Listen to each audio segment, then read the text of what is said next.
হরে কৃষ্ণ। অজ্ঞানং তিমিরান্ধস্য জ্ঞানাঞ্জনশলাকয়া চক্ষুरुन्मीलितं येन তস্मै শ্রী গুরবে নমঃ।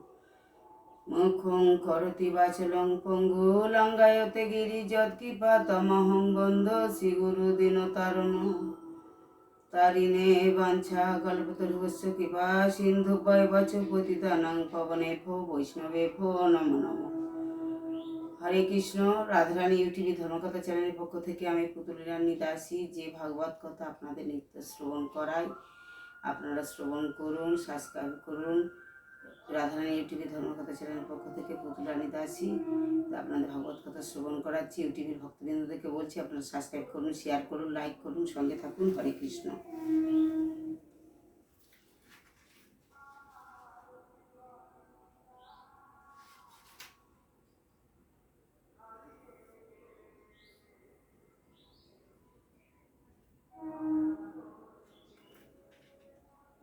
তাই গুরু বলিয়া পরশুরামের সঙ্গে যুদ্ধে প্রস্তুত হচ্ছেন ভীষ্মদেব। অবিলম্বে উভয়ের যুদ্ধের জন্য প্রস্তুত হইয়া কুরুক্ষেত্রের প্রান্তরে উপাগত হইলেন। ভীষ্ম জননী গঙ্গা আসিয়া পুত্রকে নিবারণ করিলেন। বললেন, বোমকেশ তুল্য পরাক্রমশালী পরশুরামের সঙ্গে বিবাদ করিয়া না বিপন্ন হইবে। ধর্মের প্রতিকূল আচরণে প্রবৃত্তা দেখিয়া ধর্মজ্ঞ গাঙ্গেয় তাহার জননী সুরবন্দিত সুরধ্বনির বাক্য অগ্রাহ্য করিলেন। ভীষ্ম ভার্গবে আজ ভয়ঙ্কর যুদ্ধ আরম্ভ হইল। সমস্ত দেবতা দেবর্ষি ও মহর্ষিগণ সেই যুদ্ধ দেখিতে আসিলেন। শিব ও রামের যুদ্ধের মতো এই যুদ্ধ দেখিতে দেখিতে ভীষণতর হইয়া উঠিল। দিনের পর দিন অতীত হইতে লাগিল। যুদ্ধের বিরাম নাই, কেউ কাহাকে পরাজয় করিতে পারিতেছেন না। ত্রয়োবিংশতি দিবস ঘোরতর যুদ্ধ হইল। শেষে নারদ প্রমুখ মহর্ষিগণ ভীষ্মজননী জাহ্নবী আসিয়া উভয়কে ক্ষান্ত করিলেন। পৃথিবী শান্ত হইল। পরশুরাম ভীষ্মের প্রতি পরম সন্তুষ্ট হইয়া তাহাকে আশীর্বাদ করিয়া অম্বাকে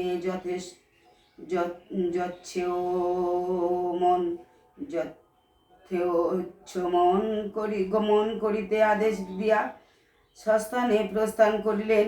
অম্বাকে বললেন, তুমি যেখানে যস্থানে গমন করো।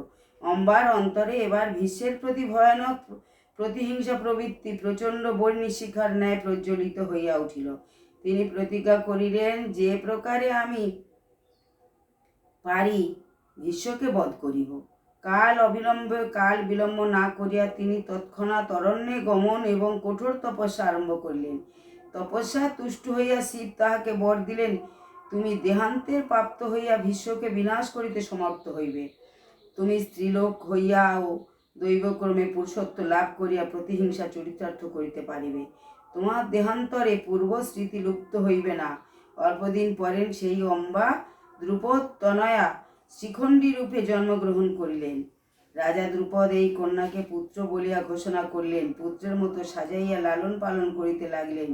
শিব তাহাকে বর দিয়াছিলেন, তোমার কন্যা পুরুষ রূপ প্রাপ্ত হইবে। সেই ভরসাতেই দ্রুপদ দশার্ণাধিপতি হিরণ্যবর্মার কন্যার সহিত স্বীয় কন্যা শিখণ্ডীর বিবাহ দিলেন। ইহাতে আবার এক মহা অনর্থ উপস্থিত হইল। নববধূ স্বামীকে স্বজাতি জানিয়া পিত্রালয়ে গিয়া তাহা পিতাকে বলিয়া দিল। মহাক্রোধে রাজা হিরণ্যবর্মা দ্রুপদ রাজ্য ধ্বংস করিবার জন্য প্রস্তুত হইতে লাগিলেন। শিখণ্ডী দেখিলেন তাহার জন্য এই ঘোর বিপদ উপস্থিত।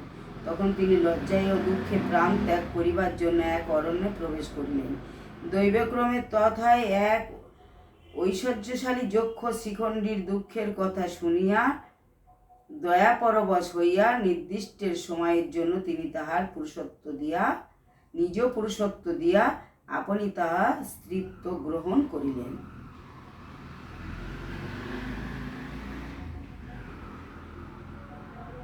দৈবক্রমে তথা এক ঐশ্বর্যশালী যক্ষ শ্রীখণ্ডীর দুঃখের কথা শুনিয়া পরবশ হইয়া নির্দিষ্ট সময়ের জন্য তিনি নিজের পুরুষত্ব দিয়া আপনি তাহার স্ত্রীত্ব গ্রহণ করিলেন।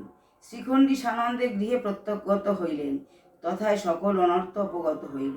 এখানে যক্ষপতি কুবের আবার পূর্বোক্ত যক্ষের স্বেচ্ছাচার দেখিয়া তাহাকে অভিশাপ দিলেন, তুমি যাবজ্জীবন স্ত্রীরূপেই থাকো। যে যক্ষ পুরুষত্ব দিয়েছিলেন শ্রীখণ্ডীকে। সুতরাং শ্রীখণ্ডীকে আর রূপান্তরিত হইতে হইল না। তিনি দ্রোণাচার্যের নিকট অস্ত্রবিদ্যা শিক্ষা করিয়া মহারথ হইলেন। এখন তিনি পাণ্ডব পক্ষে যুদ্ধ করিতেছেন। ভীষ্মদেব তাহাকেই সম্মুখে লইয়া যুদ্ধ করিতে পাণ্ডবদিগকে পরামর্শ দিলেন। শ্রীখণ্ডী চিহ্ন মাত্রই পুরুষ ছিলেন, তাহার অপরাঙ্গ সমস্ত তিলকের মতোই ছিল। দশম দিবসে ভীষ্মদেবের সৈন্যপত্য শেষ যুদ্ধ আরম্ভ হইল। শ্রীকৃষ্ণ অর্জুনের রথ চালনা করিয়া ভীষ্মের সম্মুখে উপস্থিত হইলেন। অর্জুন মহারথ শ্রীখণ্ডীকে পূর্ববর্তী করিয়া যুদ্ধে প্রবৃত্ত হইলেন। অর্জুন শ্রীখণ্ডীকে কহিলেন, হে শ্রীখণ্ডী, তুমি অবহিত হইয়া ভীষ্মকে আক্রমণ করো।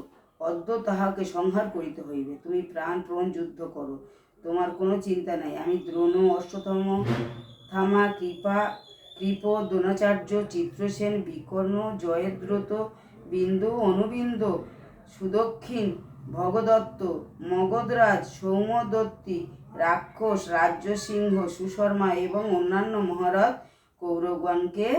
কৌরবগণকে নিবারণ করিয়া তোমাকে রক্ষা করিব। তুমি পিতামহকে সংহার করো। জাতরোষ শ্রীখণ্ডী পূর্ব কথা স্মরণ করিয়া ভীষ্মের প্রতি প্রচণ্ড বেগে বাণ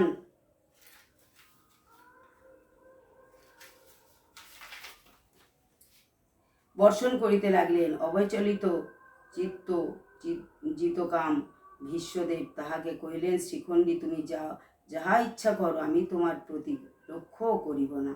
তুমি স্ত্রীলোক। শ্রীখণ্ডী দ্বিগুণ ক্রোধে উত্তেজিত হইয়া বলিলেন, হে ক্ষত্রিয় ক্ষয়কারিণ, তোমাকে আমি বিলক্ষণ জানি। আমার নিকট আজ তোমার রক্ষা নাই। কৃষ্ণ সারথী অর্জুন মহাসিংহের ন্যায় গর্জন করিয়া কৌরবগণকে শরাঘাতে জর্জরিত করিতে লাগিলেন। ভীত দুর্যোধন ভীষ্মকে কাতর কণ্ঠে কহিলেন, হে পিতামহ, সর্বনাশ উপস্থিত, আমাদিগকে আপনি রক্ষা করো। আপনা ব্যতীত আর আমাদের পরিত্রাণের উপায় নাই। ভীষ্মদেব কহিলেন, হে দুর্যোধন, আমি যেমন প্রতিজ্ঞা করিয়াছি প্রত্যহ 10 সহস্র শত্রু সংহার করিয়া যুদ্ধে ক্ষান্ত হইব, আজও আমি তাহাই করিব।